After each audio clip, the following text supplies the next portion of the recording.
గంగిరెద్దులోళ్ళు పండుగ పూట మన ఇంటికి వచ్చినట్టు టీఆర్ఎస్ నాయకులు కూడా మన ఇండ్ల కాడికి వచ్చి మన ఓట్లు అడుక్కుంటుండ్రు తప్ప మనల్ని బాగు చేసే ఆలోచన ఏమాత్రం కూడా టీఆర్ఎస్ వాళ్ళకి లేదు.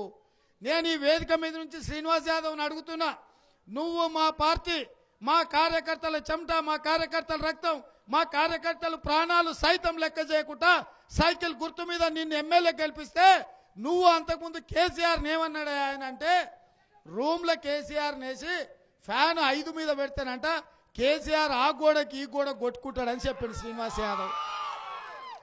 కానీ ఇవాళ ఏం చేస్తుండు, ఆయన ఆ గోడకి ఈ గోడ కొట్టుకోకుండా ఆయన కాళ్ళు పట్టుకొని ఆయన కాళ్ళ కాడ కూర్చున్నాడు. సిగ్గుండాలే.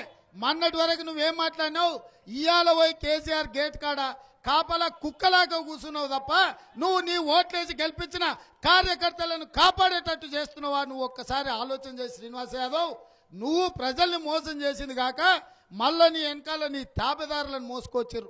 నిన్న మన హైదరాబాద్లో ఎక్కడ చూసినా ఆయన కేటీఆర్ శిలాపలకాలు కొడితే ఆయన వెనకాల 3 నిలబడ్డారు. ఒక ఆయన శ్రీనివాస్ యాదవ్, రెండోగా ఆయన పద్మారావు, మూడోగా ఆయన నాయన్ నరసింహారెడ్డి.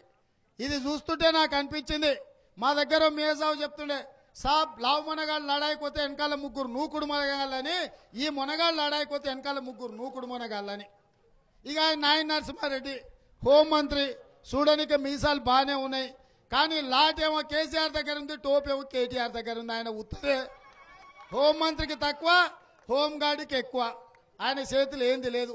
ఇక శ్రీనివాస్ యాదవ్, ఇక ఆయన గురించి చెప్పాల్సిన అవసరమే లేదు, అంతకుముందు ఏముండే ఇప్పుడేమున్నాడు ఏందనేది.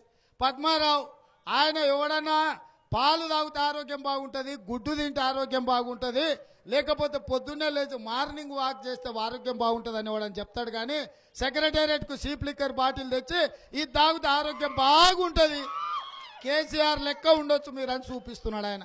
గట్లాంటి వాళ్ళు మనకి ఇవాళ మంత్రులు అయినరు. ఇవాళ అట్లాంటి వాళ్ళు చెప్పే కార్పొరేటర్ ఓటేస్తే మన బస్తీలు బాగుపడతాయా? ఒక్కసారి ఆలోచన